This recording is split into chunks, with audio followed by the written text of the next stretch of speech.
I'm Linda, 30 years old. Not too long ago, I worked as a pharmacy clerk, but now I'm on maternity leave, raising my 3-month-old daughter. My husband John works in the medical field. We met through a colleague of his, dated for 3 years, got married, and then our daughter was born. Originally, we planned to rent a small apartment and live happily as a family of 3. However, my mother-in-law kept insisting that we live with her. My father-in-law passed away from an illness a few years ago, and now she lives alone in their house. My husband has an older brother, 3 years his senior. Originally, the plan was for his brother to take over the family business. However, they've always had a rocky relationship with their mother. His brother loved drawing and wanted to work in the animation industry. Despite their mother's objections, he moved to Boston to pursue his dream. Well, my mother-in-law has always been a bit of a meddler. She's the type who needs to know everything that's going on. When my brother-in-law would finish his part-time job a bit late, she'd call his workplace just to check if he was still there. No matter how many times we asked her to stop, she'd cry and say, "I'm just worried about you. Why would you say that to me?" Eventually, brother-in-law got so fed up that he moved out right after high school. I can't blame him. I would have done the same. It wasn't just brother-in-law. My husband also had his fair share of issues with mother-in-law's behavior. They had a lot of conflicts over the years. To this day, mother-in-law can't seem to understand. She'd say, "He's such a disappointment. How could he betray his parents' expectations?" Every time we met, she'd bring it up, and it was getting old. With brother-in-law gone, mother-in-law kept saying she was lonely and wanted us to live with her. While moving in together was a big ask, I felt bad seeing her cry. My husband's family home was in the countryside with a lot of land. They had built a house there, thinking brother-in-law would eventually live in it, so we decided to move there. Since we'd be neighbors, we'd set some ground rules. "We might be family, but don't interfere with our lives. Don't come into our house without asking. Stick to the rules, okay?" Knowing mother-in-law, she'd probably want to be involved in our lives. I could already see the eagerness in her eyes. But we couldn't let her disrupt our happiness. Thankfully, my husband was firm with her, and she reluctantly agreed, saying, "All right, I understand." Maybe she realized it wouldn't be in her best interest for us to leave, so she listened to my husband. For a while, she really did keep her distance. She'd call before visiting to see our daughter, and things seemed to be going well. I started to think that maybe this could work. But I didn't realize that this was just the calm before the storm. Our daughter had severe colic and cried loudly every night. We tried feeding her, changing her diaper, and everything else, but nothing worked. "It's okay. What's the matter, Jennifer?" Holding my crying daughter. I gently pat her back. I remembered a friend telling me that when her baby had severe colic, she'd take her for a drive. I tried it, and while my daughter would fall asleep in the car, she'd wake up as soon as we got home. It wasn't really helping. As if that wasn't stressful enough, there's been another issue lately. Mother-in-law has started making surprise visits in the middle of the night, especially when my husband is working late. On this particular night, my husband was on a late shift. Despite it being past 1 a.m. and my daughter crying loudly, mother-in-law showed up again. "Do you even know what time it is? It's so disruptive to have her crying this loud. Make her stop." She was yelling at my 3-month-old daughter to be quiet. "Hey, what are you doing? Please be quiet. You're scaring Jennifer, and she won't stop crying." I was sleep-deprived and frustrated, so I snapped back at mother-in-law. We had agreed she wouldn't interfere when we moved in, but lately she's been coming over more and more, especially when my husband isn't around. If this continues, I'll talk to my husband and we might just leave. Being a new mom was already challenging, and mother-in-law's behavior was making it even harder. The next day, I considered telling my husband about the incident, but he came home looking exceptionally tired, so I held back. Time flew by with the demands of childcare, and before I knew it, my husband was working another night shift. That night, my daughter's crying was particularly intense. In my desperation to soothe her, I didn't notice mother-in-law entering our house. I sensed the bedroom door opening and turned to see mother-in-law walking in uninvited. Whoa! I was so startled to see her that I let out a surprised shout. Suddenly, I noticed a bat in mother-in-law's hand. "Your child's crying is too loud. Make her stop!" she yelled, raising the bat. "Watch out!" In an instant, I shielded my daughter from the impending threat. A sharp pain hit my head and everything went black. When I opened my eyes, I was in a hospital bed. My husband was beside me.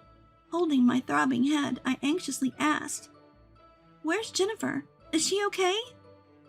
Clinging to my husband, I sought reassurance about our daughter.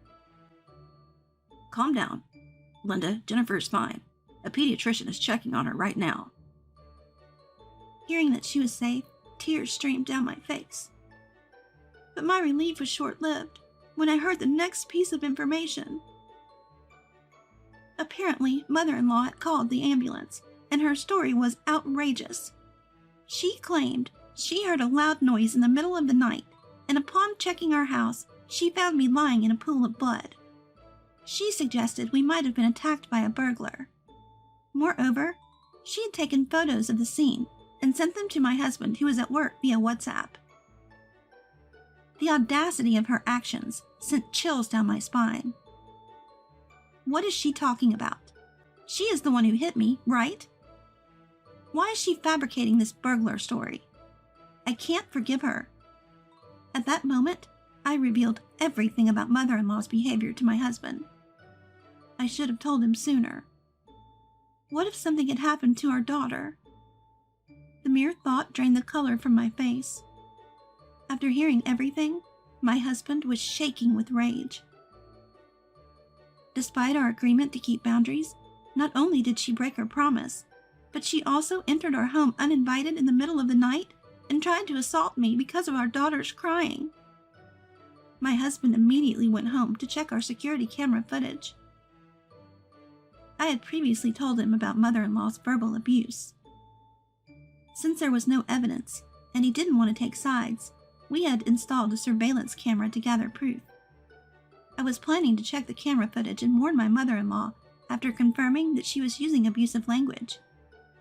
We never imagined it would capture something like this. The footage clearly showed mother-in-law, bat in hand, attacking me.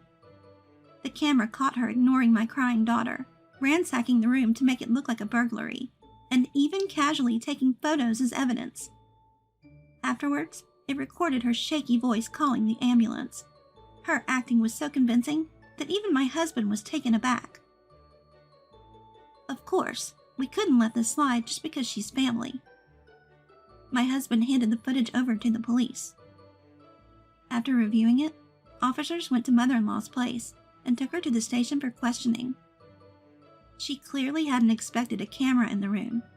Upon realizing this, she exploded in anger, accusing me of deception. "You tricked me! I can't forgive that woman!" she ranted. But I hadn't tricked her. She entered our home, assaulted me, and left our crying daughter alone. Everything was her doing. I hadn't deceived anyone. Still, mother-in-law remained unrepentant, causing a scene at the police station and insisting on her innocence. With the evidence against her, her claims of innocence were futile. We filed a report, and mother-in-law ended up with a criminal record. The incident even made the local news, making her the talk of the town. We realized we couldn't raise our daughter in peace here. With that in mind, we decided to move. So, we decided to move to a high-security apartment. Previously, my workplace was a 15-minute train ride away, but now it's 30 minutes. The commute is longer, but everything we need is within walking distance, and the convenience is worth it. We can raise our daughter here in peace. When we moved, we didn't tell our neighbors where we were going. We feared someone might inadvertently tell mother-in-law, who would then show up at our new place. That would ruin the peace and security we sought, so we kept our move a secret. Naturally, when mother-in-law returned to our old place, she found it empty. We later heard from brother-in-law that mother-in-law had been incessantly calling him, demanding to know our whereabouts, but brother-in-law, knowing her nature all too well, kept our secret. According to brother-in-law, when mother-in-law returned home, she predictably went around the neighborhood asking about our whereabouts. But given the recent incident, the neighbors, fearing for their own safety, didn't engage with her. They didn't want to get involved with someone so unstable. The community here is tight-knit, and no one felt safe with her around. Rumors spread about her erratic behavior. Perhaps hearing these whispers, mother-in-law couldn't bear it any longer. She sold her house and moved away. With the money, she frequented bars almost every night, drinking heavily. Eventually, she became infatuated with a young male staff member and began spending lavishly on him. Apparently because he designated that person and generously opened several bottles, each bill became expensive. Her bills skyrocketed, and before she knew it, she was millions in debt. Yet she believed everything would work out and continued her reckless behavior. But then, disaster struck. Due to her excessive drinking, she collapsed and was rushed to the hospital. The doctor said she needed immediate surgery. After the procedure, she had to stay in the hospital for a while. While in the hospital, she kept calling us saying, "I feel so alone here. I want you to visit me after I'm discharged. I want you to live with me and take care of me." Has she forgotten what she did to me back then? She's been so selfish in her demands. I mean, who would want to care for a mother who hit her daughter-in-law and put her granddaughter in danger? Besides, I've heard that my brother-in-law has a fiancé, and he doesn't want to introduce her to such a dangerous person. After all, we have a restraining order against her because of that incident. Even now I see her, I might collapse from the traumatic flashbacks. For these reasons, no one can take care of her anymore. But she says, "It's been months since then, and I've reflected on my actions, so please take care of me now." I'm sorry, but I can't just move on from that incident. The scars from that time are still fresh. Just because she's remorseful, everything should be forgiven? That's not how it works. Every day, her persistent calls became too much, so I blocked her on WhatsApp and my phone. Given her current state, I doubted she'd hire a detective to find us, so I felt relieved after blocking her. But her persistence hasn't changed. After being discharged, she went to my husband's workplace, trying to find an opportunity to meet him. She was waiting near the staff entrance, and at first, the employees thought she was there for a meeting or something. But when she kept showing up day after day, glaring intently, the security guard decided to approach her, and she left. Still, she came back another day, waiting for my husband at the same entrance. This time, the security guard immediately called the police, and 15 minutes later, they arrived and took her to the police station. Turns out, my husband was away for training that day, so she couldn't have met him even if she waited. When he found out, he apologized to his workplace. Thankfully, it ended without any major issues. A few days later, she called me from a payphone, blaming me. "It's all Linda's fault. Because of Linda, this happened. I shouldn't have let him marry Linda. You need to take responsibility and care for me." Why is she blaming me for her actions? It's all her fault. It's wrong to put the blame on me. What are you talking about? Do you even understand the root cause? The past might be the past for you, but it's not for me. I still have scars, and sometimes I can't sleep because of the trauma. I don't want to see you anymore. I don't want to see her. When I said that, she raised her voice. "It's because Linda is weak-hearted. When you're married, sometimes you need to forgive. Linda caused all this fuss and now my life is in ruins. Take responsibility. She was yelling over the phone, but I didn't respond. Previously, my lawyer advised me to record any interactions with her and to screenshot any WhatsApp messages or emails for evidence. So I always had a voice recorder in my bag ready to use. Of course, I reported everything to my lawyer. Perhaps she got a notice from the lawyer because she stopped calling me after that. My husband decided it was the last straw. He called her and warned that if she continued this behavior, we'd call the police again, and then he hung up. Immediately after, we changed our mobile phone numbers. My brother-in-law did the same, and finally, we felt free from her. However, in case of emergencies, we gave our number to my uncle, a former police officer. We trusted him not to accidentally share it with her. Plus, she's always been wary of him, so she wouldn't dare call him. After explaining everything to my uncle, he assured us he'd handle things if needed. Later on, she decided to find a job to pay off her debts. Due to her age, she couldn't find a high-paying job. She tried calling relatives to borrow money, but no one was willing to help. Desperate, she took on multiple part-time jobs to repay her debts. But she struggled with relationships at work and had difficulty learning tasks. She often got yelled at by her younger boss. On a brighter note, my daughter stopped having nightmares. Now she sleeps peacefully, making it hard to believe she ever had such troubles. Perhaps our old home wasn't a comfortable place for her. From now on, I hope for peaceful days with my husband and daughter.